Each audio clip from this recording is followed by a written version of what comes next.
Meron nga po palang pinagawang speaker sa akin. Ito nga pala siya, no. Ang sabi ng may-ari, mabilis daw malobat. Ito nga pala yung original niya na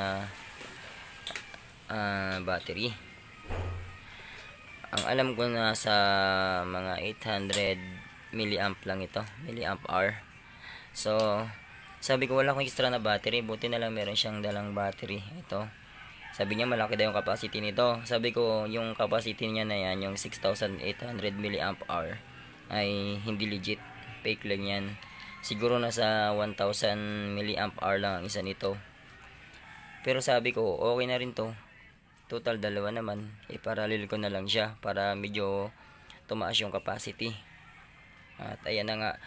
At ang ginawa ko dito, yung BMS nga pala nitong original niya na battery, ay inilipat ko lang dito. Ayan. Tapos yung connection nito ng mga battery dyan, nakaparallel lang siya. Ayan. Positive sa positive. Tapos negative lang din sa negative. Ayan.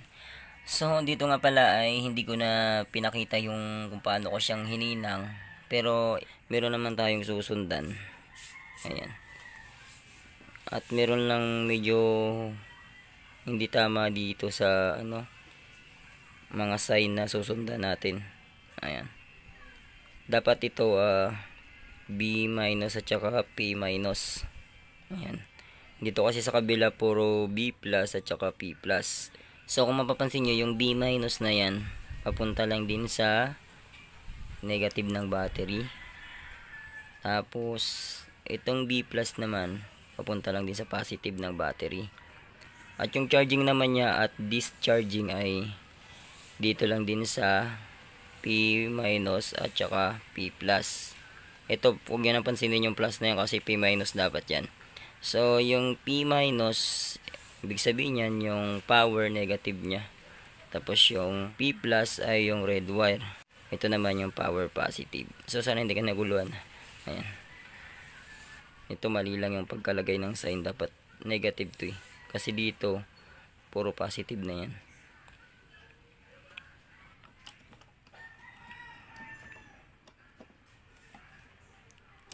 Tsaka may problema rin talaga tong amplifier nito. Napansin ko kasi dito na garargar siya. Ang sabi naman ng may-ari, battery lang daw yung palitan ko eh. So hindi ko na siya hindi ko na inayos, hindi ko na pinakalaman yung amplifier. Ayan o. Ayan siya, umilaw na. Ayan, so okay na siya. Kaya kung mabilis malobat yung mga battery ng speaker nyo, pwede nyo siyang palitan. At kung magpapalit naman ka ng battery, gayahin nyo na lang yung kung paano ko siya ginawa. At mas maganda rin kung papalitan nyo siya ng battery yung mas mataas na capacity. Katulad nito, 2000 milliamp hour. Ayan. So mas maganda yan para matagal talaga siyang malobat. At hanggang dito na lang muna yung video natin. Thanks for watching.